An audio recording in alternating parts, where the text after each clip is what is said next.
we'll just go ahead and get started. We'll jump in. So thanks so much again for everyone coming back out. I didn't know people would come back after learning how much work we had to do. So I'm happy to see that everyone came back.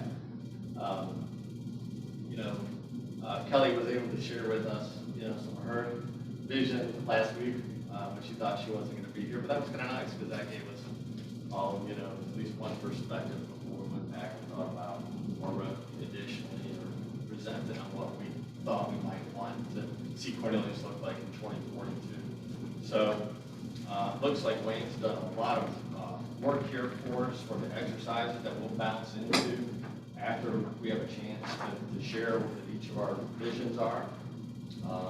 We do each have our own maps. We can work on these, or we can go right into our groups, whatever you feel most comfortable with. But the way we envision this working ultimately is breaking into two groups and completing your quadrants, using Wayne or myself or Des or whoever as a resource. If you have questions, I know lots of questions came up even before today.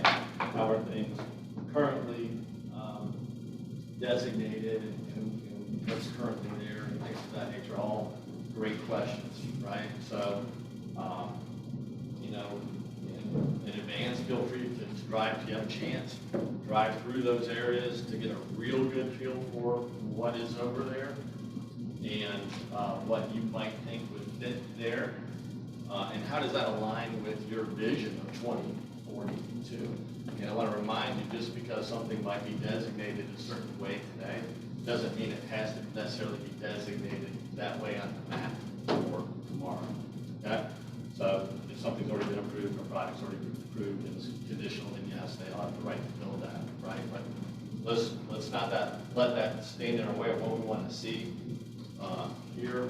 I think when we break into the groups, what's going to be interesting is we're going to have some differing views and opinions. We've already seen that in the short time we've been together. Some people see things differently, which is great, which is why we've invited people from all different parts of town and walks of life to be here. So we want those views because when this gets out into the town and has to stand on its own, it's going to go through the same type of discussion, right? And I think by having had it here first, we're going to get to the right answer in a much more efficient way. And that represents what we as citizens want for Cornelius in 2042. So, today, since we will also be doing some of the visioneering piece, I'm not positive we'll be able to finish the mapping exercises, but that's okay. We'll give it a go, and now we'll roll it into the next one. But we're going to try to finish it today. We'll see where we can get. If nothing else, we'll familiarize ourselves with the process. You'll see that you have some types of designations, and they're color-coded on the maps, or color-coded next to it. And next to each of these maps up here, they're actually laminated. You've got some small stickers that correlate to these colors, and we can put them up into this region today. When we're done, when each of the two groups are done, each of the groups are going to report out to each other. Why did you make the decisions that you made? What were your challenges? And what went into the final output that you're? If the outputs are the same, we're more or less done with the quadrant for now. Roll on to the next quadrant. Okay? We'll continue to be able to see the work that we've done, but ultimately what we want to be able to do when we're done, we want to look across all four quadrants and see, can we compensated in some areas or undercompensated in some areas. We want to make any last iterations on the map as a whole for land use designation. And if so, we'll have another opportunity to change that. And then we will get into a more technical aspect of it, right? Then it'll be how many stories or how much density, right? Or things of that nature. So that will come after you decide how you actually see the land being. So that will be I imagine, a different type of conversation, right? So it'll be a little bit more, as we get more technical in detail, it'll get a little bit more challenging, but we'll be ready for it when that happens, I'm sure.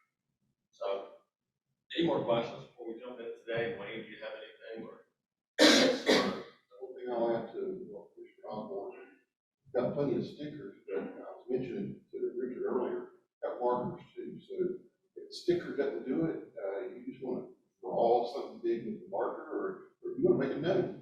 We want you to be able to do whatever you feel like you need to do on the map. So each table for each group has markers and stickers, but for your use. As Michael said, we're here as research.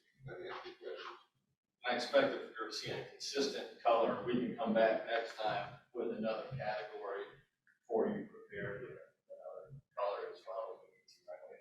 That'd be fine. Okay. I do have a question, not a question necessarily, but I'm sorry, I was late. Did you explain the difference between residential low and residential medium density? No, we're not going to get real technical, but as we're going into it, we have those questions or conversations, and feel free to use Lane. I think the only reason why I'm asking that is because if we're differentiating, because that's there are two colors for that. Yep. I think that it's important to know what that actually means so that we're all on the same page for what is low density versus medium density, because clearly high density is more family. Well, we're going to have a chance to define low density and medium density. So we just define in our groups, we just define what we think it is. That's going to be the technical, that's what I'm saying, when we decide, like, so we know we want it to be residential, right? And you might know, in general, I want this to be really high density, or I want this to be really low density, just mentally, or you know. So you'll know that, or even medium, you'll know that going into it, you know, from a perspective, which way you want to go with it. We'll have an opportunity to define what that is. After we know that we want it to be residential, and we know we want it to be medium, but we don't want, because we're going to need to do that again anyway. Because how would we do that? We would have to use today's designations, and we would have to use today's characteristics of what high density is. We may not want to label it as such moving forward, so we already have to have that conversation. So for frame of reference, can you just tell us what currently, like medium or low density, is it just houses per acre? Well, is that what yeah, I would say like low density, residential low density would be single family homes. And we may, in our groups, decide whether that's 1 or 2 homes per acre, or, you know, 1 home per 2 acres, right? Whereas medium might be single family residential, you know, but much smaller lots, right? Like 1/4 acre or something like that, or maybe even townhomes, right? And the high density is going to be apartments, townhomes, and condos, right? That would be the high density. So that's just in the most generic sense. It is kind of exactly what you think it is. And could we see before we get started where approved construction already is? Now, I would say when we're in that, when we're up here working on these areas, that'd be a great time to pull Wayne in as a resource to ask about a specific area that you might have a question about. But still, again, as far as designation goes, you can designate it how you want on this map right now. Even if it's already approved for something else? Even if it's already approved for something I don't else. understand that. It doesn't mean that they won't be able to build what's already been approved, but we can designate it for future designation, how we wish to designate. And one reason I want to support that, and I mentioned this at the last meeting, well over 50% of things that are approved never get built. And somebody else comes in and asks for a subsequent approval. So that's why it's always good to have a policy. And I mentioned Alexander Farm. They've come back with 3 different requests in the last 5 years. And the current plan says to be determined. We never established a policy. If we would have established a policy, that might have helped us direct it in a direction. And again, I said, not that the current plan is a bad plan. It might be the perfect plan. But it would have helped if we would have had a policy. And I'm serious, over 50% of what gets approved never gets built. Somebody But else somebody comes can come in though, and they can sell it to another developer who can build whatever that was, right? That's true. Again, my experience is once in a blue moon, you'll get a developer that wants to build what was approved.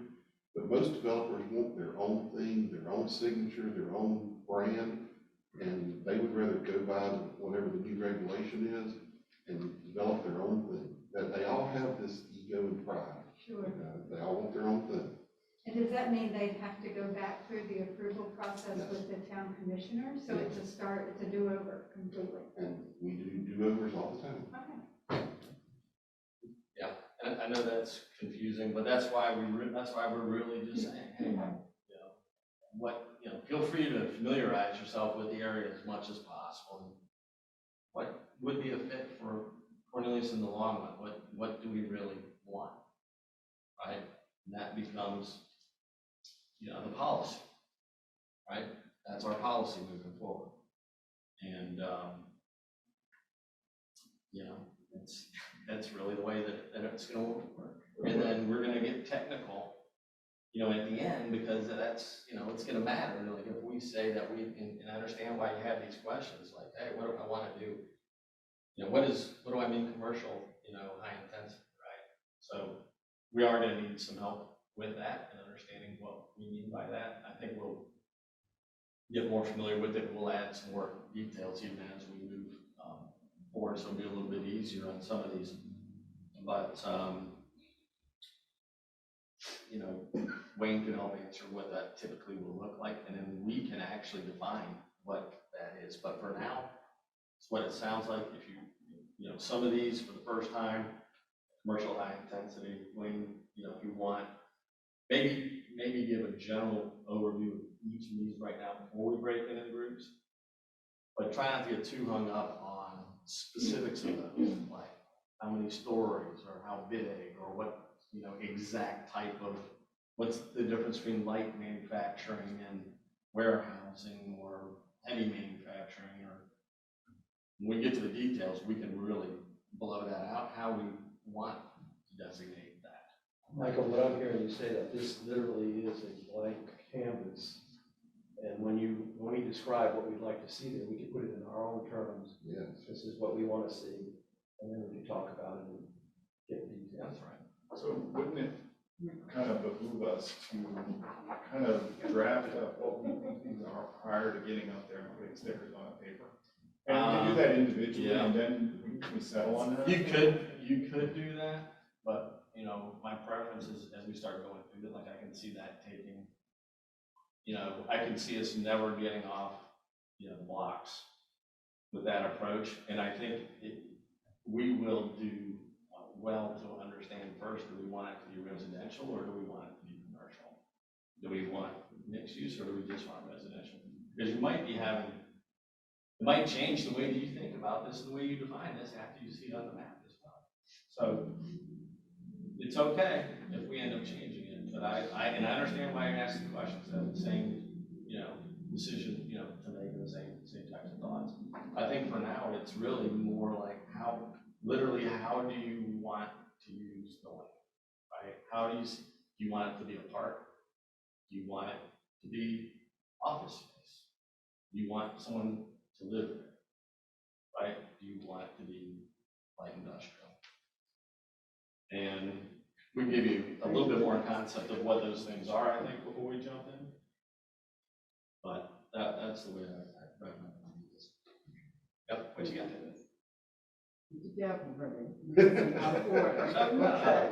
I'm thinking about all that you're trying to accomplish, and I'm thinking about the last meeting, and we didn't quite have enough time.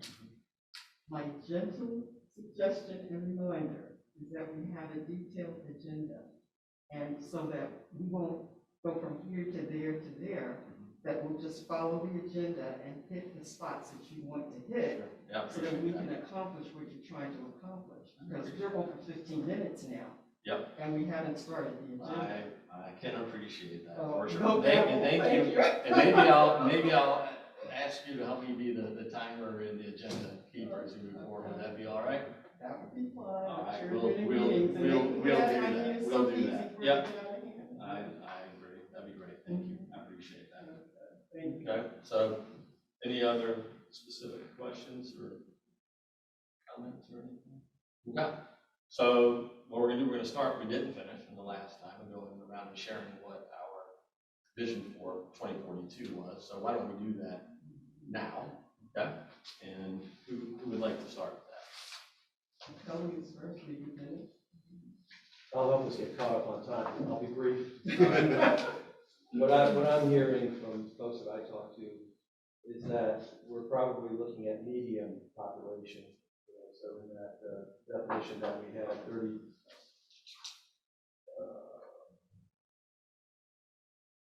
around 40,000, let's say.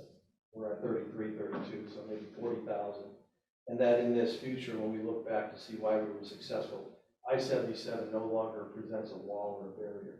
That there's good moving back and forth to an arts district downtown that has reasonable commercial growth, and that high-density residential is kept specific to an area that is walkable and intended for commercial restaurant retail use.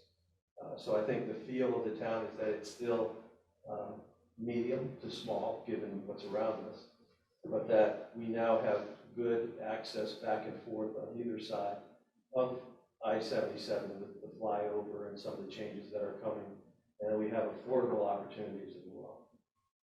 One thing I'll add to that, at 2 meetings last week, people asked me, what's a flyover? That's a crossing the interstate with no interchange. Those are very important. People like those. Yeah, I have neighbors that have never actually been to the police department or town hall. They don't know it's on the other side of 77 because they just feel it's a hassle. So I'm gonna take a page from Ava here and say, are you good? I'm done. You done? All right, and we'll go around. I took a different approach than Dennis. I'm gonna save time by not reading what I wrote, but the hook notes of what I wrote. Because for me to get into it, I literally put myself in 2042 and wrote a story about me driving around with my grandkids.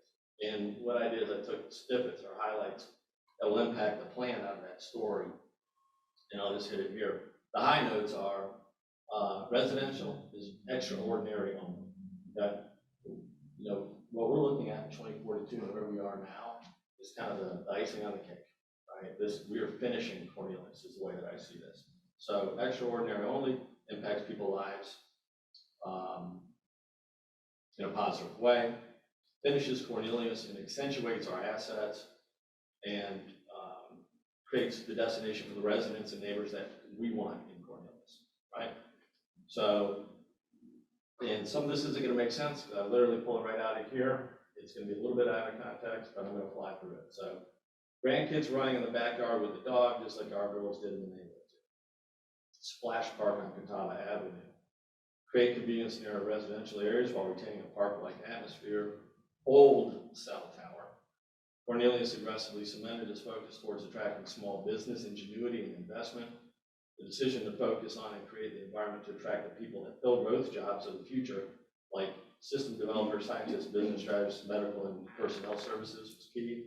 No other small town offered a better alternative to the constant hustle and bustle of the city and overdeveloped suburbs than Cornelius did. Cornelius is revitalized downtown area, with most traffic from neighboring towns now going down Westmoreland to get to I-77 and widen West Catawba, and AI-driven traffic signals getting downtown via West Catawba Avenue was no issue. I thought I'd turn down Chetan Road Extension to see what was going on. Most of the businesses flanking the road were closed for the weekend, and the 3 to 4 story rooftops have become popular rooftop terrace restaurants for the locals. The road was busy with pedestrians enjoying the 14-mile emerald necklace that circles the town. There were bikers, walkers, runners enjoying a nice day. Some were fast, some were slow, and some were using it in an easy, laid-back way to travel between our network of breweries. As we neared the cat station, the grandkids chimed in unison, trolley, trolley, trolley, while the towns around us went for a high growth strategy. They were now struggling with traffic and crime. Cornelius was an oasis away from the craziness. It certainly was a great place to live. Trolley passed through Only Road, driving Smithville Community Garden, new elementary school building, athletic field, smell the fresh bread and hickory smoke, could smell the hops as well. We could hear live jazz music from what was being played on Festival Street for Jazz Fest. Arts District, now referred to as New Center of Cornelius. For the last 20 years, the district New Center of Cornelius had emerged. Once Old Meck opened the doors, several other breweries followed in the area, creating a substantial number of walkable breweries and restaurants. Plethora of restaurants with outdoor seating to choose from. Oh, there's my favorite, Acropolis 2. I was always impressed at how the town managed to keep the character of old Cornelius while complementing the existing structure with new buildings that offer services, retail, and some new places to live. Even though there were many new structures, it still looked and felt like Cornelius. Making parking solutions required the county development of these new. Another thing I saw was that traffic was moving. You see a combination of public transport like the trolleys and the creation of a more grid-like road network of roads to keep things flowing. Without these infrastructure changes, none of this would be possible. There was a boutique hotel that was well traveled. The kids would look at the license plate, Georgia, South Carolina, Virginia, Tennessee. Where to girls? Mama Pizza, of course, they said. I didn't mind pizza again. I knew I had 2 friends over there, so I was always happy to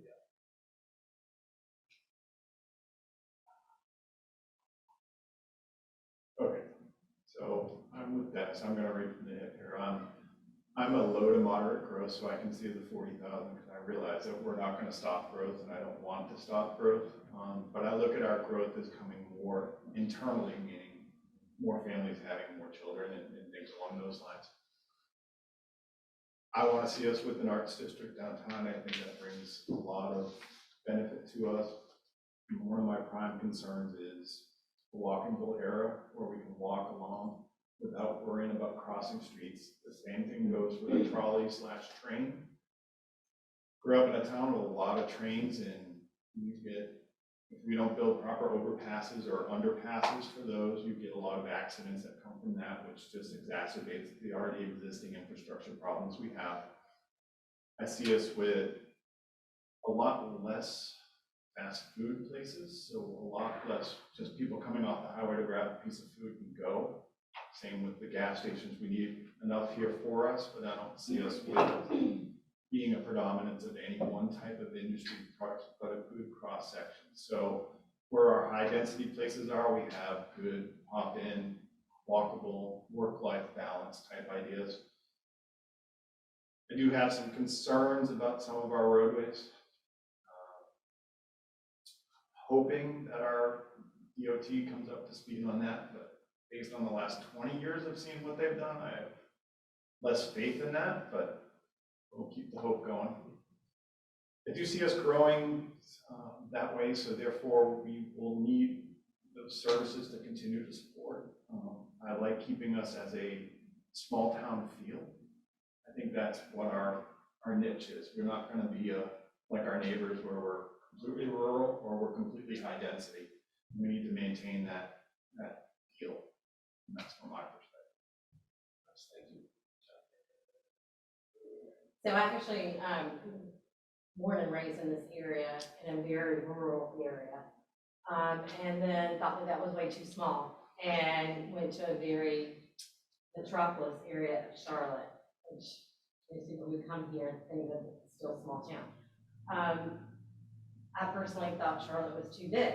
So this was a very nice balance of the two. And I think to your point, and I haven't really thought about it until you actually said it that way, that this is a really small town feel with a big city atmosphere, because I think that a lot of people are extremely attracted to this area from all different walks of life. And looking at real estate, because I'm a real estate agent, and I see all kinds of people moving here from California, New York, New Jersey, Ohio, Michigan, Florida. So you get the whole gamut, as well as international.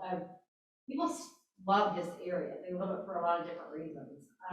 The things that they don't like about it is having to actually get places. So I kind of looked at my view from what are we missing today to what are we going to get right in 2042. So my list was, and I kind of, because I'm a list person, improve infrastructure to manage the increase of traffic as we continue to grow, because growth is inevitable. A lot of that has to do with partnering with DOT and some other different, I guess, partnerships within the state to make that happen. But until we can actually make those roads to be able to travel from one destination place to another destination place, that's gonna be a problem. So that's one of the things that I, in my envision of what 2042 would look like, is that has been improved. The other thing is better connectivity east to west and vice versa, because I think that that's been a huge challenge. There's only a few ways that you can actually go east to west. You can go Westmoreland, east to west, and vice versa. You can go Cornelius, Catawba, east to west, and vice versa. So creating some of those other ways that we can make it easier to go east to west would be what I would see, as well as not only east to west, but also north to south. North to south is a little more improved than what it looks like east to west. The way that I think that could happen is that actually public transportation would be developed to allow for that. That would be in this, and I've not worked in uptown Charlotte for a long time, but when I did way back, they created the trolley system, which took you from place to place, and it was a free trolley. It was public transportation. They just had different stops. I think that would be a really cool way to go from east to west or north to south, and within the confines of Cornelius, that would bring people to the area, and we could use the existing stops that we actually have along the way. The other thing is exactly to what you said, I put walkability access. Greenways are completed at that point in time. Also, sidewalk connectivity has been completed at that point in time. Because again, if we have the ability to walk from place to place, it actually reduces the amount of traffic that we have going one way or the other. I put conscious planning of future housing for at that point in time, like this is thinking forward, conscious planning of future housing and commercial projects. Because again, if we look at what we're actually putting in various places to be conscientious of, does that make sense, would better suit our town. And then the final thing is, and this was, I actually wrote this after you said this, where people want it, I want this to be a place where people want to go versus it being passed by. What I put in my notes was, in Charlotte, there's NODOT. We probably have all heard about NODOT, but it's a really cool place to go. You know, you actually have to physically drive down there, but once you get there, you can walk around there in restaurants, there are art areas, there's all kinds of different things that people actually go from a destination evening out for NODOT versus being passed by, which is Route 66. We don't want to create the scenario that people actually pass by our town. We don't want it to become to a point to where it's a pass through to go to other places, because we do want people to come in. We do want it to be the arts district and all of those things. And I don't want it just to be where, you know, we create a scenario that there's no, you know, you have to go this street so that you don't have to go because of the perception that you're going to be stuck in traffic for an extended period of time because you go on this one particular road. So, thank you, Susan, appreciate that. So, Wayne, before we jump in with everyone else's, I think we're going to see some common themes maybe with regards to roads and land use planning. And like Susan mentioned, we have to rely on DOT for some of that. But what parts of that can we impact as we go through this exercise? Well, there's a couple things with land use plan, and there's two different trains of thought. A lot of people say, when you develop your plan, how do you want the town to develop? And if you do that, you kind of put DOT in the back pocket. You know you're working with them, you know you're trying to get the roads done, but you make your land use decisions without looking at those dates because they're so uncertain. Now, there's another train of thought that, well, okay, if we know that all of our DOT projects are coming 2025, 2026, 2027, and this is a 5 to 7 year document, there's no reason we don't plan our land use knowing that we're not going to get our roads until 2027. So maybe we do a different type of land use now, and then we look at a different type of land use when the roads are done. And there's absolutely nothing wrong with that either. Now, what scares people about that is a lot of the people who are for higher growth say that if we use the ladder, I'm afraid you'll never go back and look at it again. You'll never raise it to where it needs to be. I don't believe that. Look how much we've changed in 5 years. And not only how much the town's changed, look how much the people have changed. I'm in planning, one of the things they teach us is we have to adjust to change. I miss my elected officials when they go away and get new ones. But then I get adjusted to the new ones, and I'm gonna miss them when they go away. So, but that's the fact of life, that people change out. So in 5 to 7 years, I'm probably gonna be working with a whole new group of people. And I'd like to think these guys will stay with us, but I will probably be working with different people, and they will have a different philosophy on land use, different philosophy on our roads. Because I guarantee in 7 years, when all these DOT projects are done, people are gonna feel so much better because we are gonna get around so much better. We're gonna have so much more capacity. But people can't envision that now. So it's okay to do your land use on what we have now and what you see now. So you can do it either way. Thank you, appreciate that. Go ahead, Mike. I won't repeat a lot of the things that you always said. I love the fact that, we have Festival Street for the arts, where you maybe several breweries that people can walk to. You do get a density problem, no doubt. Good luck finding a place to park.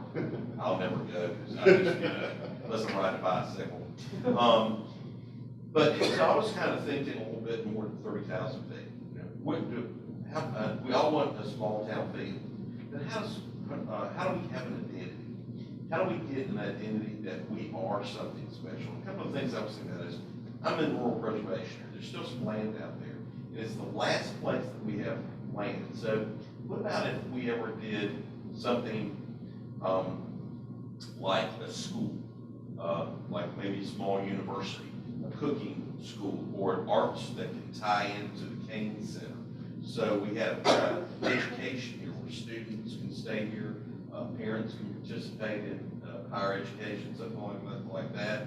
Also maybe like an equestrian center, something that preserves a rural area and gives some identity. I was even laughing about we should have an event, everybody's got a dog, canines in Cornelius, where you have like something that draws people here. Thank goodness they leave. But, they come, they stay, they visit, they leave their money. We get some identity from that. Have an arts program. Maybe it might be some kind of boating thing, a boating thing, but some type of event, whether it be jazz, like Michael talked about. Of course, we want really a downtown center.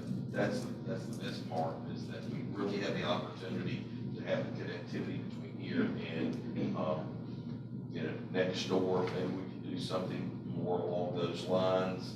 Another thing that I really like is to have a larger medical area. We have a lot more retirees here in the area, and maybe we have something that, maybe a hospital or something. We can have a small but very influential medical center that specialized here.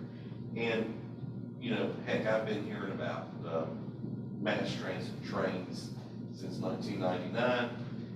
I'm also in the transportation industry, and that freight company's not giving up those tracks, not in my lifetime. So what I was hoping is, it's kind of like what we were talking about, is instead of going underneath, raise it above, have a tram built up that people can walk underneath.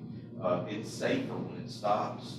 You don't have to worry about coming and going, what kind of, happens there. But if it's built up high, you still have the connectivity underneath. You don't have the strings of cables and wires above. You don't have people hitting it. You don't have inebriated people laying on the tracks. I mean, all these types of things. That kind of disappears.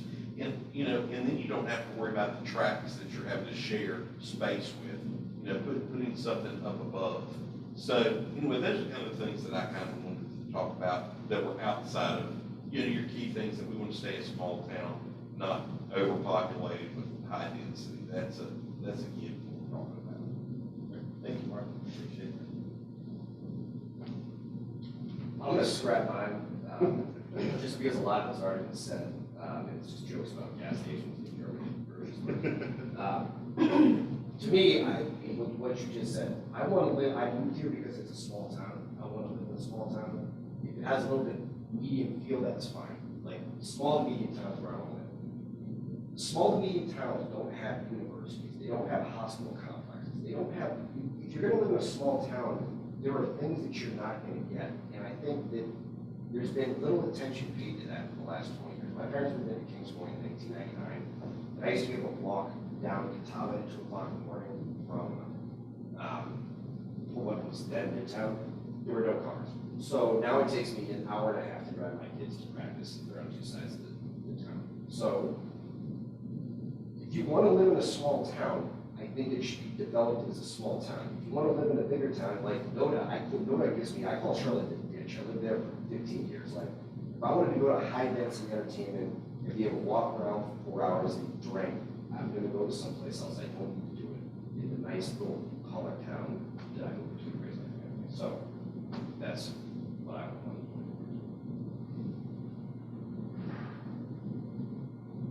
We'll just call it no, not. No ditch. Did that include the hospital center? Feel the same way about that? Let's see questions. He just mentioned perhaps an equestrian center. I had to shovel horse stalls when I was a kid. But I mean, for others, not for you. But that's included in Not what really you're good. saying. Okay. I was just wondering. You don't want that crap here.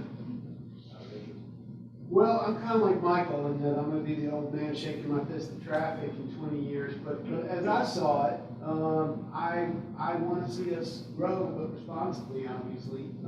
If we don't grow, whether that be within our dense areas or growing up in larger capacities, then you know, they're going to develop around us, and we're still going to have the negative parts of that growth. So I wanted to see in 20 years responsible growth in residential, in balanced residential, commercial, and industrial. So we're not only creating residentials, but we're also creating the jobs that are needed for people to stay in this community and obviously affect the traffic of just being a suburb. I want to see CMS continue to shift the lines as they've said time and time again they're going to do, and add schools to the surrounding areas. We've got some of the best schools in the area. My kids go to public school. I'm a product of Charlotte Mecklenburg schools. I know they can get it done and get it done right. We are overcrowded with kids that, quite frankly, don't live in our town. And so I'd like to see in 20 years CMS devote some money to building some schools outside of this area, let us have our schools back, so that we're not in learning cottages. And I'd like to see the town annually with DOT continue to invest in road improvements. You know, we've done a good job of that, and before DOT put some brakes on based on budgetary issues, we were on a good trend to match dollars and get some good money in here and continue that. That's something we have to reinvest in every year. Light rail, we've been talking about for years. We'd love to see in 20 years, we'd love to see some kind of light rail worked out where people are going uptown, continue the trends of remote working, which would alleviate traffic. Cornelius maintains the lowest tax rate in this Lake Norman area.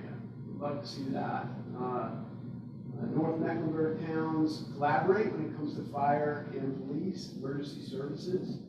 Everybody has their own separate areas now of service. We'd love to see more collaboration so we can concentrate our funds and have continued services at a high level and working with the other towns instead of divided. Continued efforts in affordable housing, food insecurity, and upward mobility within our citizens in this town. That's obviously been an effort of all of our towns, and it needs to stay in front of house. If we see areas get gentrified, we need to continue to work on those areas of helping people in their situations. We'd love to see I envision a downtown parking deck. I don't know how that happens, and I don't know what that looks like or where that is, but we'd love to see that as we focus on downtown. And then we always call ourselves Live, Work, Play. As we continue to grow around the King Art Center and identify us as more of an art district, we'd love to see that kind of transition to live, work, play, create. I think that would be the type of community I want to live in as a Charlotte native. I've seen that, been up here for 20 years and I've seen this area transition slightly. I know that 20 years will go by like that. So I'd love to see more of what we've done over the last 20 years. I think this place would be better.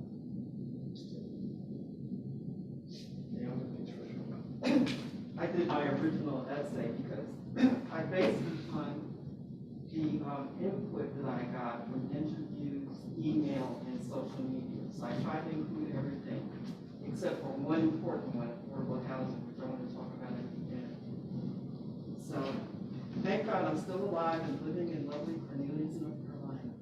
Time for my health walk, not 10,000 steps anymore, but I do travel 5,000 moves for myself. Even if I have to use my Iron Man exoskeleton for some of the time. I'll head to the first East Side Bank. I no longer have to cross what I call the dividing diamond. Oh, the newly installed Reverend from New Bethel AME is waiting. We walk and talk about the old days that he has heard so much about. The flooding and stench that used to make Smithville life so unpleasant was remediated 20 years ago.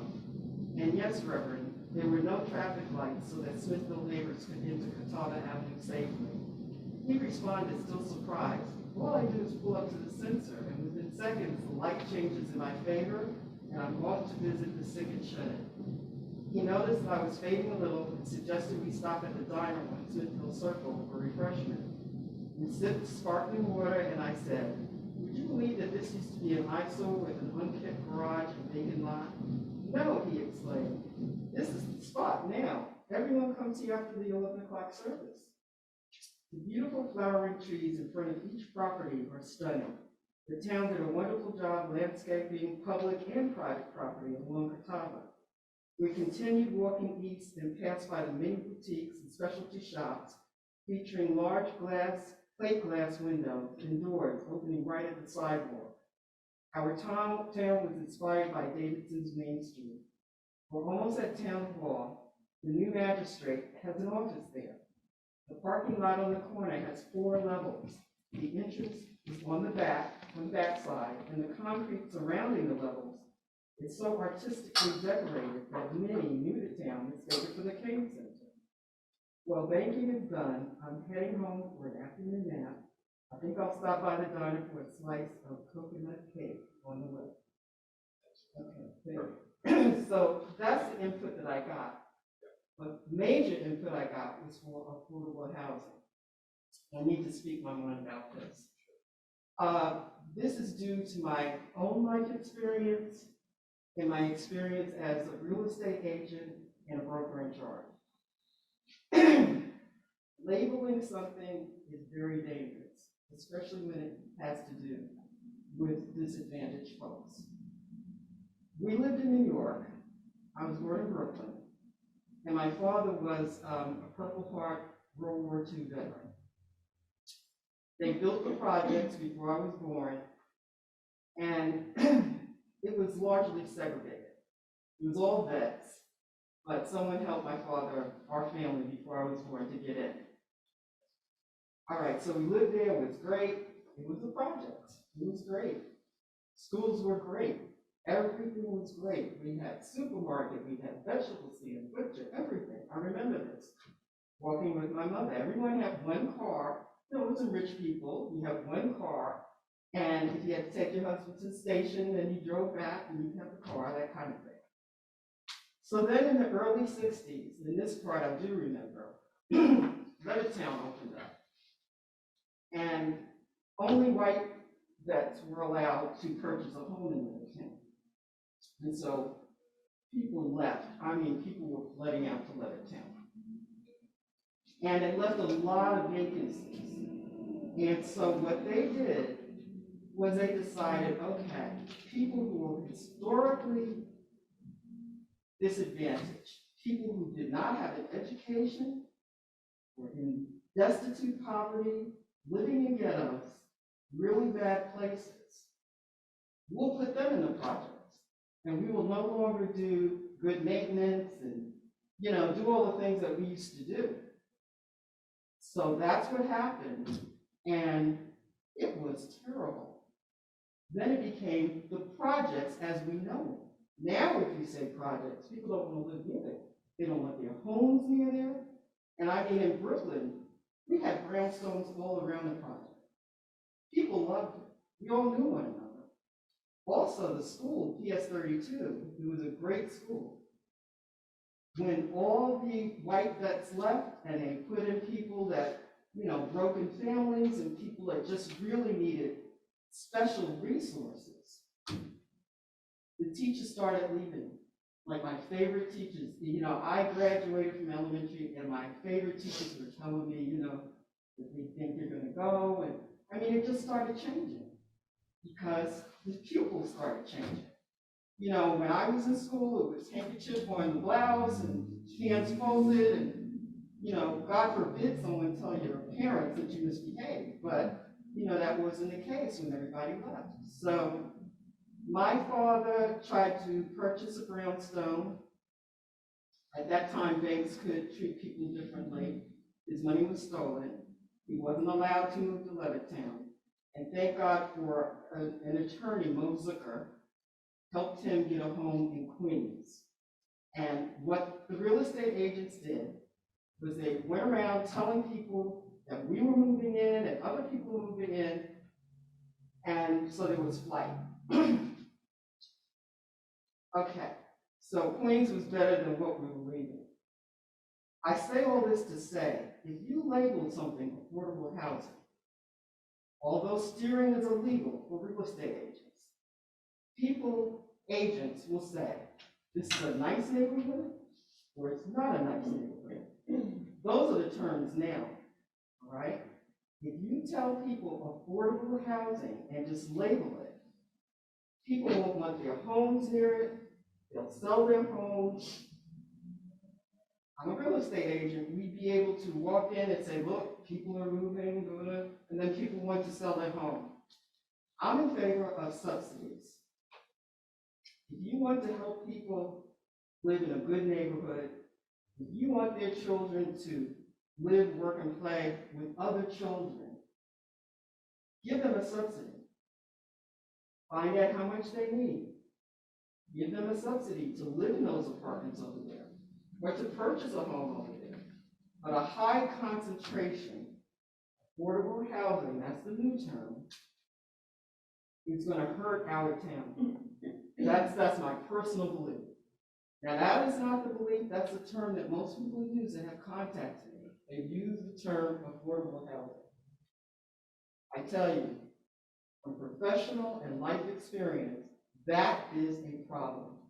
Give people a subsidy, let them live here and there with no high concentration, so that we can't say this is a nice neighborhood, this is a not so nice neighborhood, etc.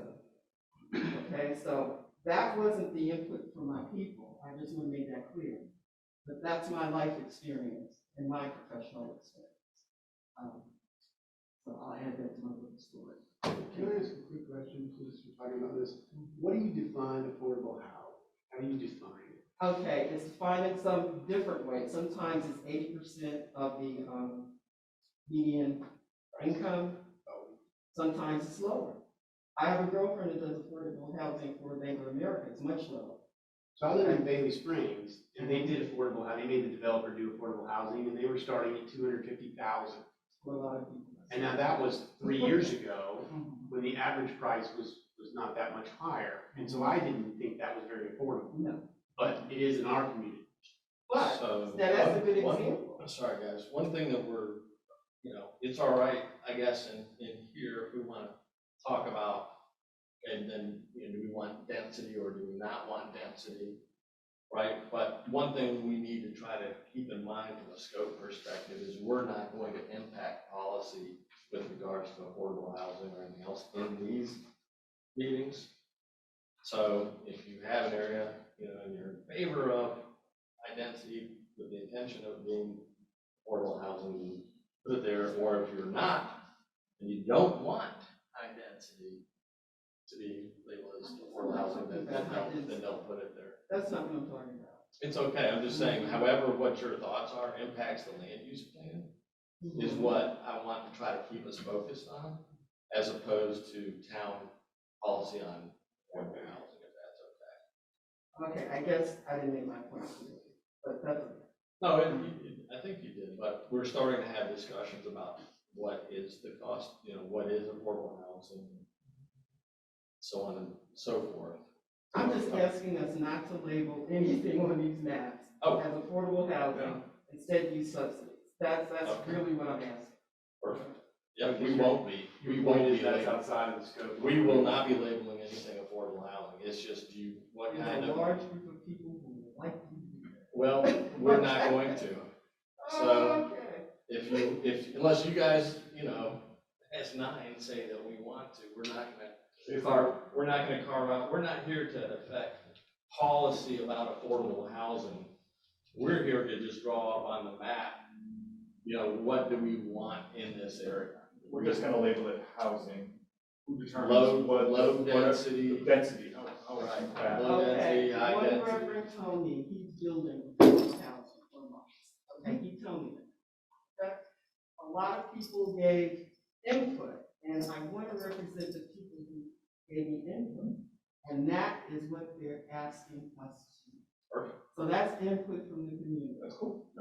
We are consistent with your input then, because we have no intention in this meeting of labeling anything affordable housing.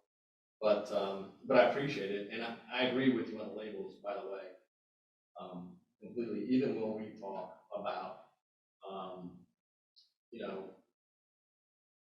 Smithville, sometimes I want to talk about it like Cornelius. Like Cornelius needs, some better infrastructure with drainage, right? It happens to reside in the Smithville community.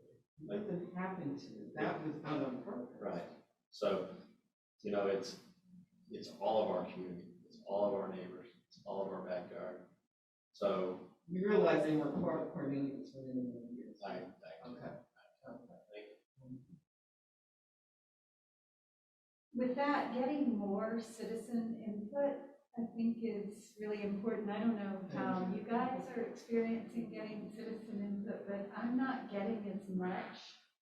Although I'm putting it out there, I'm not getting as much as I think we need. And so I'm wondering if anybody else sees the need for things that I thought about. There's the Cornelius Facebook page, that something gets put on there with a dedicated survey or something that helps people to answer, even if the answer is, I don't know, or they have an other. so. We will be presenting each of these quadrants out on social media as well. We know social media is not the end all, but we will be asking for input even prior to the next meeting. And we are going to be asking some brave people from this meeting to be reporting out what we've done thus far. And we will be taking that feedback for iterations on the map. So I think social media is great, but also HOAs could send things out. We to all also of their plan, residents. we have created the NAC, right? The Neighborhood Advisory Committees group. I think we're already into, how many do we have signed up to NAC? I don't know if Dennis knows, but maybe 15 to 20 with others expressing interest in growing. It did not exist before. We absolutely anticipate and, have already talked with them about getting this information through and into the neighborhoods through that committee as well, directly into the committees through the HOAs. But we know that not everyone has HOAs, right? We and slash leaders, not just HOAs. Absolutely. I think that when we do, I've done face-to-face, which I think is important for a lot of people my age. Yeah. I've done face-to-face, telephone, Sure. I had a large email list, and on my Facebook. And I think that even if the town isn't going to do what the people are asking, I think if they ask us, although I have a different opinion, I think if that's their input, it should show up in what we do. Yes, Because this is for the people that we're representing. absolutely. So I don't think, even though we know, no, the town's not gonna do that, I think that it should, what people are saying to us should be included. Thank you. Absolutely. So I, just chiming in, because I know my demographics were 55 and above. I did a survey. I put it under everybody's doormat, and I got feedback. Thank you So for doing that. I just didn't type up the results, That's a great idea. that's all. No, Because we they absolutely don't use are. computers. and We're, that we're kills it. hoping that you guys are reaching out to, where you live in your areas or any way, whether it's with a survey or on the phone or talking face to face in your communities. We're absolutely hoping that, we're getting that feedback or we're actually counting on you guys to help us do that. That is what we're asking for. So did you just make up your own survey? I did, well, yeah, you guys are still talking, you're the main group, I'm just kind of the citizen. But I guess my point is so that we're not all creating a wheel of our own, is there not a survey that could be used, tweaked if needed, but even to take to pastors and local churches to have hard copies there that people could fill out and leave at the church, and then somebody could bring them here or to any of us. I just, When we send out information on the next quadrants, then absolutely we're counting on you guys to help find the best ways to get the word out and to get the feedback back into this room. So that come June, July, August, we're gonna be trying things as well from the town's perspective, but we're absolutely asking and hoping that you guys will be reaching out and representing, other people in the community.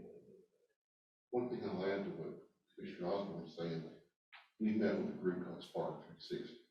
We don't know we're going to use them yet. We're still trying to get them to give us a quote. They're trying to understand what land use planning is. I thought they had more experience with that, but they're trying to understand what we're doing. What we have sent them is a series of questions that we can potentially ask, and they're going to give us a wide range of outlets of how we do that. Hard copy, social media, pushing it out on our website, giving it to you to push out to who you know, their It's HOA. really helpful for them. But they are intending to give us a price. We can do that in 2 phases. A general phase with what you're talking about here in the first part, and then a more specific phase, which they'll develop after you get to the point of making some specific recommendations. The reason I say we haven't determined yet, we don't know what the price is. As soon as we know what the price is, we'll be talking with the commissioners to see if that's a viable option for us to help this committee get the word out. They'll work through Maylin, who's our communication manager, and they'll be giving us a plethora of tools that we can hand to you to take to your thing. So hopefully that's something that will work. I think I would select it because I'm from the east side, so will they do it by area? Is that how it is? We don't know yet. Now, the first one will be very general for the entire town regarding land use. The second one, I think, will be more specific. The reason that I like Spark, and I think the reason that Mr. Osborne recommended them, they're very advanced. A lot of how they set up the surveys, they use artificial intelligence to look at. It's not a lot of yes/no questions. You have to write stuff in. So, and I know. People don't like that, because I can tell you from what happened here, it was 6 questions, and Well, I know. it's hard to get what you need in yes and no. So, Well, I wrote it out, but then some people, they texted me because they were too lazy to write out 6 questions. So it's actually the way that the best way to pull survey data is it's a 5-point system. So you do strongly disagree, mildly disagree, neutral, strongly agree, or agree or strongly agree, and then you weight those 5. That's how you determine. Yeah, but the thing was I was saying to them, what is, I'll give you the first question. This is just Chetan Extension. What specific issues do you have? You tell me. Has the amount of traffic ever prevented you from getting out of your plan? Would you like to rezone and see townhouses? Like, you tell me. Would you like a police substation? Do you have trouble with noise? So that kind of survey is not gonna address. I wouldn't, it's gonna be a survey with 360, whether it happens or not, I hope that it happens. Because I think it could be another good input for us. We need multiple inputs. You guys are what we're counting on as the largest, most important input into what gets created here. And I'm not positive we'll come up with the best system, but this is the system that we put in front of everybody that we need to start with. And we really are relying on you guys to talk to your neighbors and to get out and see what's available and use social media, if you do, or phones, or face-to-face, or however you do it, to bring that back in and bring the best representation that you have so that we can move forward. And I hope that we can introduce some of these other tools as well. I really like the idea of Spark. But we need to be prepared to move forward and do the best we can at representing with what we have so that we can provide a town with the most citizen input, citizen-based input that any town that I'm aware of has ever received in terms of putting together the land use plan. And that's what we're here to do. And it may not be perfect, and we might not pick the perfect approach, and we might have the perfect survey or the perfect feedback. But guys, if you guys put your sincerest effort into this project over the next 6 months, 4 months, whatever it is that it takes, we will have a good representation of this town. Our citizens will have an opportunity to provide feedback on it, and we will move forward with what we want. Let me just add quickly, let's not overthink this. You were selected for a reason. We looked across the applicants, those that wanted to participate. You all know a lot about a lot, and you connect with a lot of folks. That's my view. When I look around this table, you're not ones that stay in your home or don't have any feedback that comes to you. So I think if we just go about the general guidelines and you present what you're hearing and what you think is best for this town, we'll get it done. You're gonna wrap this up because we're running out of time. We'll go ahead and. You asked me to, Mike. Absolutely, I would love to hear what you Okay, so I did this, I'm already in 2042, and before I start, when we did the DDI, and I knew we were gonna get the sale things, I was like, yes, it gives us identity, and then we all know it's very disappointing. So for me, I have always felt that Cornelius lacked an identity. I thought it became a this and that town. And so I said, all right, this is my utopia. Cornelius has a rich history, small town feel that draws people to the area. The lake and water activities are not something all towns can offer visitors and residents. The perfect utopia for Cornelius is to blend the old and new. We've learned a lot in the past 20 years, but traffic is still the #1 issue affecting our quality of life. The speed limit on Catawba has been reduced to 40 miles an hour in an effort to slow the Cornelius pace. Although we've done everything to promote Cornelius as a walkable town with our greenways, the amount of traffic coming through Cornelius still makes it unsafe at major intersections. The world has looked at how to become more earth-friendly, and since traffic contributes to noise and air pollution, more people are driving electric cars and trucks. These modern marvels not only decrease air pollution, but are much quieter. There are more charging stations than gas stations now. In fact, most of the gas stations in town are charging stations with only 1 or 2 gas pumps. Through a land use development task force in 2022, we have capitalized on the lake area and embraced the Tommy Bahama lifestyle. The pace is slower, outdoor cafes abound, conversation flows, there's laughter with friends and when family gather. There's a sense of being laid back and worry-free. We are now known as the model for living the lake-style life because we embrace casual. We have many seafood restaurants in town, and one has the best jumbo coconut shrimp you've ever tasted. They even serve blue call crabs on white paper with plenty of napkins and a wooden mallet. The kids love it and the adults are sipping on mojitos, pina coladas, key lime martinis, and an old ice cold brew. The music is smooth and easy. It has a reggae feel. Are you there with me? We have repurposed some of our older buildings and now have 3 more places to eat breakfast and hold business meetings. 20 years ago, we were faced with water shortage issues, if we didn't change our overconsumption. The Tommy Bahama lifestyle supports reducing water and waste consumption. Many of us have taken classes the town has offered. We have learned that changing our shower heads reduces water consumption by 20%.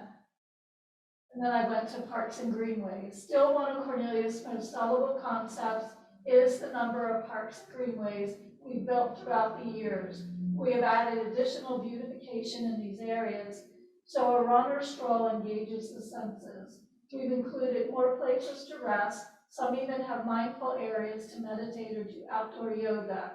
Cornelius once had a sterile feel, so our Parks and Recreation Department has added small pocket parks on quarter-acre lots. They have benches and flower beds in the center, and a few have birdhouses. Other pocket parks have beautiful butterfly gardens where the butterflies come to rest and delight us. The pocket parks are also part of our theme throughout Cornelius. They can be found in those small spaces where 20 years ago it looked so bare. It wasn't hard to get residents and developers to buy into the concept. It's what so many visitors comment on, our beautiful town. Downtown Cornelius has transformed its sterile look of 2022. We have full pots of flowers on the walkways and hanging baskets. There are now outdoor cafes to grab a cup of joe or a quick drink. The DDI was one of the most unattractive areas in town, and for years gave the wrong impression coming off the interstate. We have added flowering bushes, particularly the goldenrods and daffodils, that delight everyone with their smiling faces in the beginning of spring. Yet, we now smile coming through that DDI even while waiting in traffic. Other shrubs have been added to change with the seasons. The beautification continues along Catawba Avenue and into Old Town. It became part of the Catawba Widening and Traffic Circle project. Most everyone has grown to think about ecology and our overconsumption way of life. Cornelius has 10 community gardens throughout town and in neighborhoods. Some of these gardens have hydroponic watering systems, so it's another way we're conserving water. CMS has added classes to teach local school children how to grow food and conserve water. The local YMCA, Girl Scouts and Boy Scouts are all part of the ecological efforts. The community gardens support local churches and food pantries. All of those lease and sale signs once found along Catawba Avenue are now gone. Realizing that building schools is expensive, we have transformed some of these old mixed-use buildings into mini schools. Science, math, and ecology are taught in some of them. The homeschool children also have their own buildings. To give homage to our history, we have transformed some of the older buildings into a textile museum. It is located just behind the Kane Center in Old Town. The historic Smithfield section of Cornelius has put together a wonderful African-American museum that pays homage to the textile and cotton workers of days gone by. You can find it next to the Smithfield Community Center. Glad to see that we still have room to include a National Veterans Cemetery in town. We have always been a patriotic town. Years ago, we erected a Veterans Park. It's just another way we pay tribute to heroes. And then I wrote there may actually be government grant money for that. Visitors will leave remembering their vacation fondly and saying, we will be back. That town will be our town. So I just did it. That was fantastic. You need mine. Yeah. On buildings. Thank you. Very well. Appreciate that. All right. Now for the fun stuff. Quick, we heard a lot of different ideas of what we want and what it looks like in 2042. One of the things that we heard throughout were some themes about, again, I'm going to emphasizes roads and, policy. From a land use perspective, there are things we could potentially do, like schools or parks. Those are all things that, when we're doing this, try to carve out where you would anticipate maybe some of those, parks going, right? If that's what you want. I have one more thing to add, Yep. since I got to vote on that. Yep. So we didn't talk much about the parks. There's an acreage per, it's an acreage per number of residents that you need in order to stay on track to have an average amount of recreation space per resident. And based on what we currently have in terms of population, if it's swelled to 40,000 in 2042, just to keep pace with what is the standard, you need another 2 parks that are 10 to 20 acres each. Many parks aren't necessarily a consideration. Pocket parks, those are more handled by developers, I believe. Greenways are good to go. Greenways are handled by developers. There's no need for greenway land. Many parks shouldn't be a focus, but those 2 additional neighborhood parks, and that would be, I don't know, that's nothing over here right now, so I'll just say it the next time. But this part of town has plenty of parkland for So. This part being the northeast quadrant, That's is that's a that great. where we are now? Yeah, that's a great point, and even if the pocket parks, for example, don't impact those numbers, there's, if you want that, or if you see places and opportunities for that vision, then this is where we need to identify that. In contrast, we won't be able to impact, DOT's decisions. If there's certain areas that you want to make sure that are not developed or something because you think a road needs to go through it, then that's something that that you can impact with a land use plan. But, we won't, as you know, we really won't be talking about roads and where they should go, basically, when we do the land use plan for the next 5 to 7 years. So we want to make the assumption that all the road construction projects that You are don't on have the to. board right now are going to be done by. You don't have to make that assumption, but you can assume that they're not gonna be done. But, Can we assume the toll road has gone bankrupt by then too? you can make the assumption if you want to.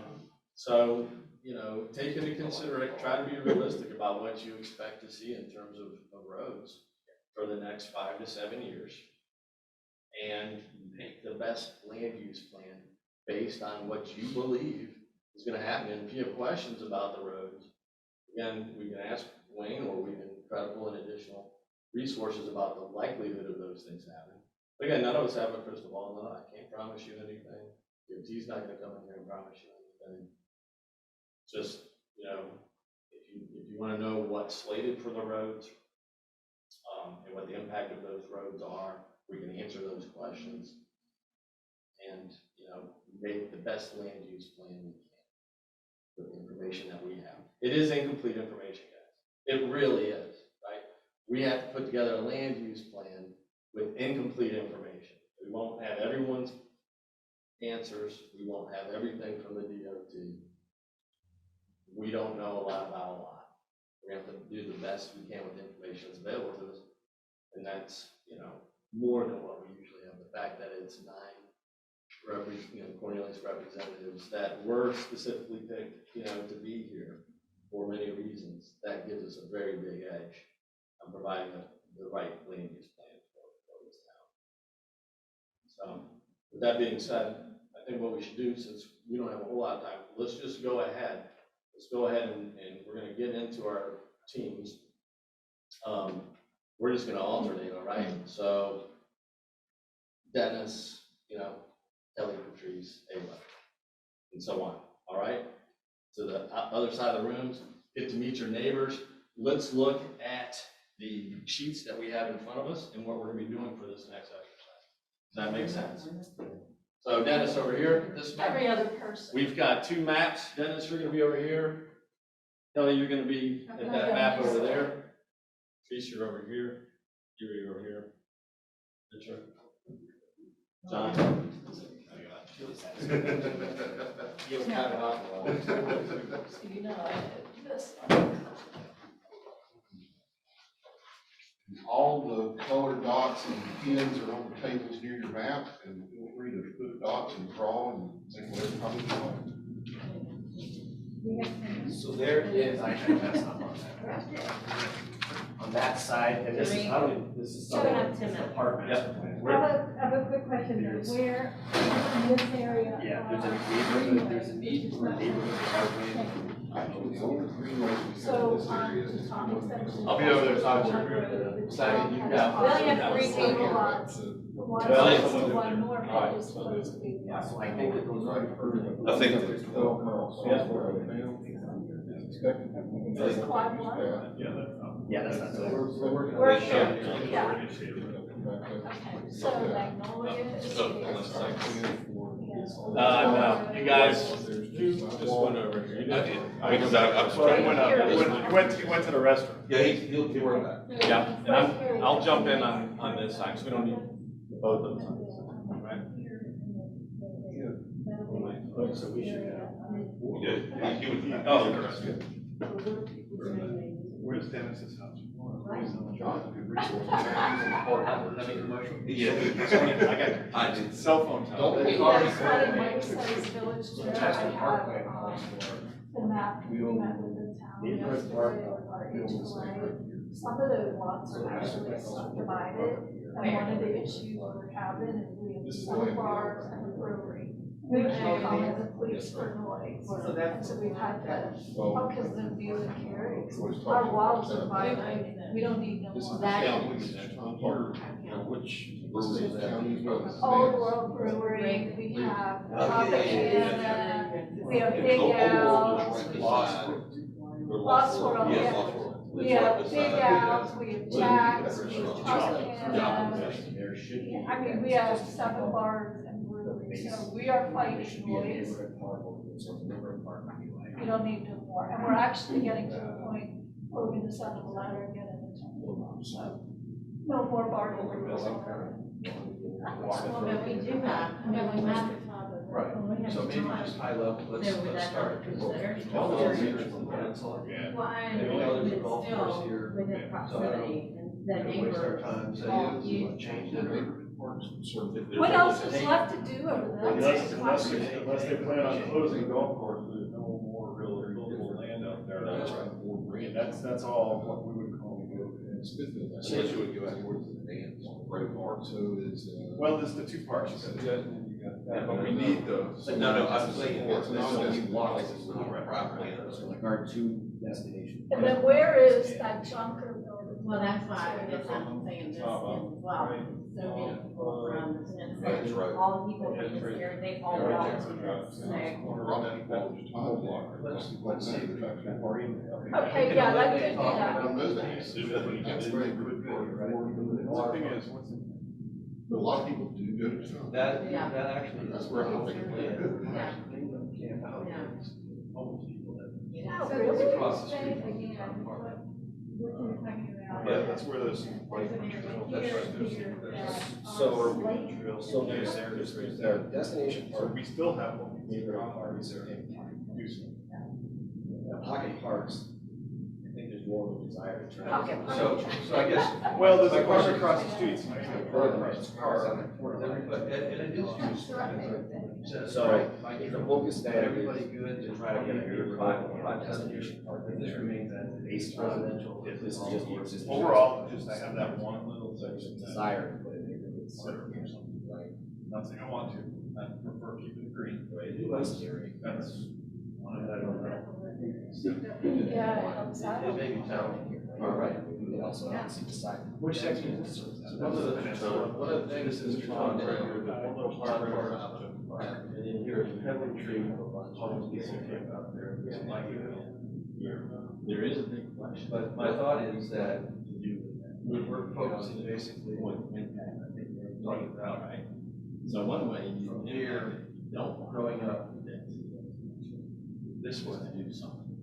You know, I think this junker development. We're thinking about got a lot of people where scared they're about park. And there's still some street front properties that have for sale signs. throw that out there. So I think it's possible. Put a dot. And if they not, you may come back and. Is there a dot for we don't know? There are opportunities. No, we're gonna do just one additional, I did zero additional. So I'm personally, a lot of people might be opposed to the high density. So my vote would be for not high density over here. And so maybe it's, If we move on to maybe time, it's this category, we mixed have to find it today. office spaces. Yeah, mixed because use. there's a couple of buildings. That's right. That's really critical, and where it's a combination of mixed use, I think it's brilliant. But we don't want to see. Most of East Cornelius is I just can't handle it with that road. Yeah. You know, 'cause if you go back towards where, everything I'll throw out. It's just what city is, there is property right out front. ownership. It opens, The ownership. and we're right there, it's all wide open, it's open for sale forever. Well, I think the problem, yes, is always. So that's why They wanted to do the building. So. there's something to think about, that's environmental. I think that's what I think. Of course, the golf course, all this open area. Well, across the streets where they put that new building, I think finally get leased. But then there's another block. This is across over from it. So, yeah, right here. This is one right there. This block, this one's empty, but I think there's already permitted for two buildings. Yeah, I think the same development. Here's my thing with the mixed use stuff. I mean, somebody asked on one of my surveys, they said, what percentage is already filled? Because every time they build them, and then you see a bunch of signs, they're just not creative. It's just like, well, let's just build more, because we need to put something there. And then look at the signs that have been up forever. There's not a lot of. That's actually where I live. But it's, Great deal of. yeah, it's just empty, and also some. Look at the one on Vance Road and. You look at one in specific, because the Well, I'm one that they're not. talking about, they're asking 265 a foot in cold dark shell. By the time you get done with that, you're gonna be almost $400 a square foot in there, updated upstairs in the second level, that's a cost less. They're asking too much, that's why I think they were at a reasonable price, but they can. Looks like they just No, rented it's it. not, that's Building this right out. here. Downstairs. This actually The is. upstairs is still there. But look at the one where, That's been over a year. Vance and Catawba, there's been for sale for This lease goes, or. and then it goes down to. Green Tree Financial, which is behind my So development. this. It's just got like trees. They only have 6,000 square foot. Because folks won't care. The rent, somebody is renting. And, Everything is full except for There's 6,000 extra square credit. feet. and they actually own the majority of this. So They're asking $1.2 million for it. So they want to sell it and not They just want to lease sell it. it for a lot of square footage. It's only one unit on sale.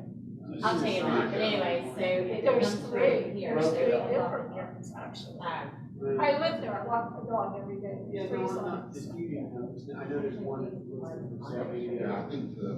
yeah, these are, this goes straight into. Sorry. Back to the. Do we want any These more are residential? Wow. These are all Have a single single family, high family, density residential, Out there, AC, yeah. for example, low density.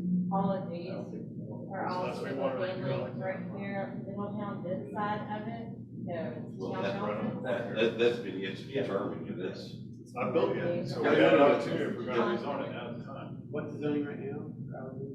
They have It's gotta be mixed. It is mixed use. Sawyer's Lane. 55 and older community in the back, and then there's, Stuff on wood. then there's, Would I describe apartments for, in big farmer's office. And. Infrastructure, Yeah, it actually was TBD, they didn't settle on what it used to be, that's why. Most people I don't know know they that. do. It's almost like a gravel, it looks like a gravel parking lot, and then there's nothing really there. It's not really real. I mean, it is, but Okay, it's so not. what, what's Moreland getting at? Getting what? Townhouses. So like for The Grover rehab where the road crossings these, ends. Because that takes away the whole wide. There's a park down. It's just gonna slow traffic down. going over and over. And there's a lot of. Parcel of land already. But outside of townhouses, There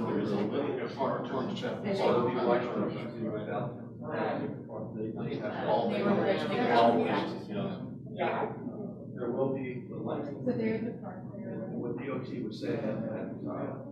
I'm pretty sure that's where it is. What they're saying in church, another line would be too much. Right back up. That is on a non-business block, so Right it's now. actually, yeah, on the. Back to I mean, the line's going all the way here, or all the way that way, which direction you're going in. That's the But line, I the I line. don't understand what you were saying. from But, a planning you know, again- standpoint, but it is recommended. Wait, yeah, so let me get, Yeah. So let me add this, So, because I've been fighting development for a while, and I started town extension coalition to. No, I was talking about current. A lot of this Yes. area is. I'm sorry, I thought Looking you at, were that's talking about not Burnout. what it's. Everything on this, Catawba. The biggest Yeah. choices that you can, there's other areas that are really big, like I said, that's So, being disputed When you heavily. start talking about all of that, let me just tell you, we have, if I think it's just a meeting, we have the holding pond behind our house. Courtyards up to Tom. The more you build, the more problem is creating in our holding pond that a community of 25 is paying for.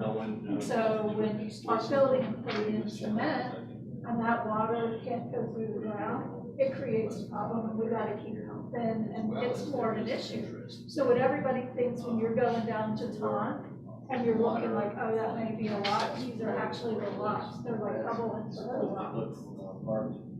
I don't know for sure it happens here, but there's only two places. We have a lot of issues over there, and when you start thinking about this, putting this here and there, you got a Mountain Island watershed, you've got, So when we look at this. we're a storm water thing, and when you start saying, well, why this and why that, you really do gotta consider the infrastructure. And Wayne can help you out with that. Is there anything we can do here? Am I right, Wayne? You just have this very What are we gonna do with So this? just something to think about when you get in this area, because when something happens on Dutch Iris, we're all the way down here, these people are getting flooded from us.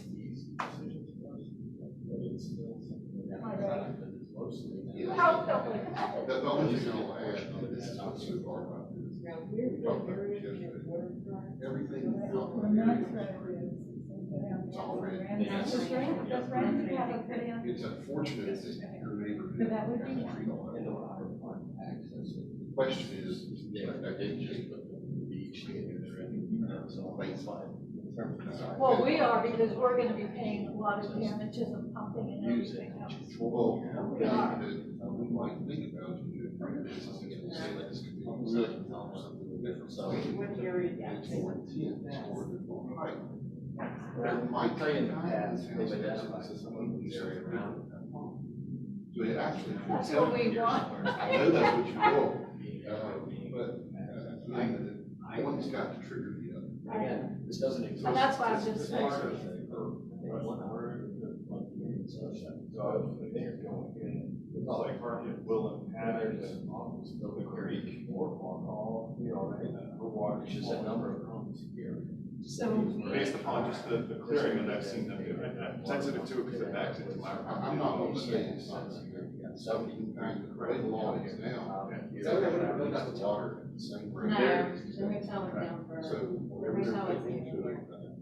But access we didn't come on to that Here same road that should goes not be into the impacted. So point. the But there's challenge no water is, in the basin. so the challenge there is these are primary residential tanks that people own the lots. So Different you can't just go and take this land and suddenly say this is gonna be. You can't take it, but you can designate it, right, to be tracked. But again, developers. you can say that it's based over. Yep, part of what we're trying to do is That water. some, ideas to developers, sites where we're open to current day. So this is So- all. when they were building the antique That's museum, it took them a year, our pond was, it looked like a mud pond. But we're, y'all tell Yes. us. where- Anyways, I'm just mentioning as we go, do this and do that, please. I'm good with everything Yeah, that's yeah, there because staying what as point is. literally Just goes. as far as right it's here. on the What edge, it we do should is purposely What zone point for literally something. goes across Oh, the that's street. actually. It's- I promise. He Block says he's Point, got literally. rights up there. No, it's not, literally right there. He said we've never I checked know, that Block for sure, Point, but. you know, not Block Point, Our I live there and they literally.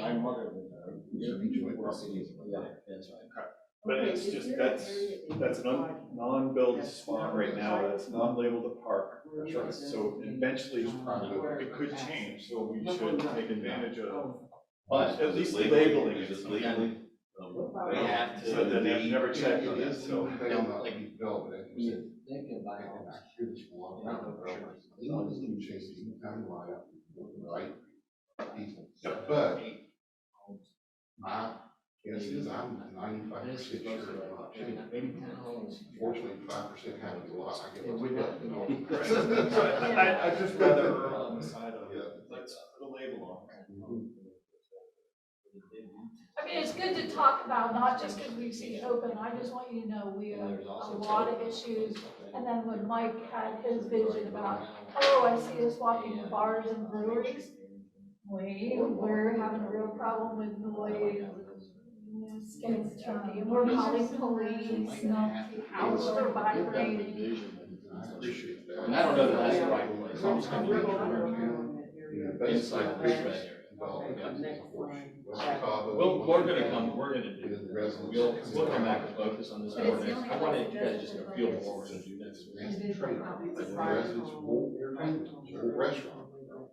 But they want to be flags, they want them to be, they want them to serve food, they want them to serve. That's not what it works. Well, we have 7 in a brewery, and I say, if you want to, put them on your side of town, and have your calls vibrating, not be able to be on your. But I will say there's a lot of people on this Yeah, that's all. side that will Yeah, say, but what is? you know, they, I hear from these a lot, we would like a boat. That's all.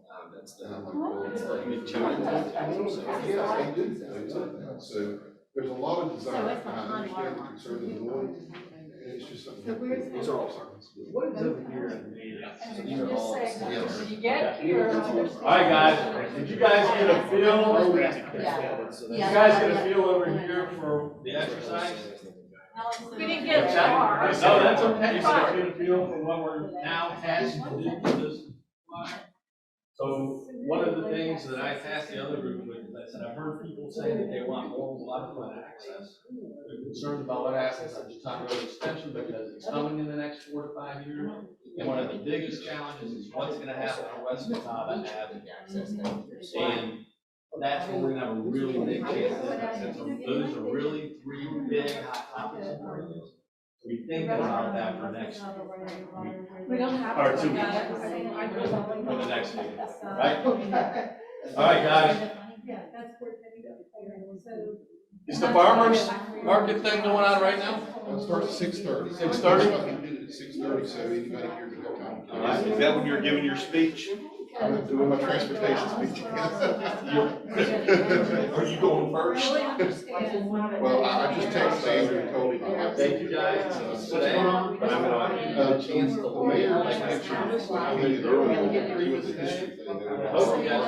And that's It's just right across the street. It starts at 6:30. the damages that we have. That's the barley bar. And we have the right to. Well, I think that's important. And the town is that's what people call it, lobbying. We're like, that's not. Well, There's the livability. And we were there, for a lot of people in the years, so I say, well, I was there before you. I was here 16 years, but I was in a different place, but what I'm saying is.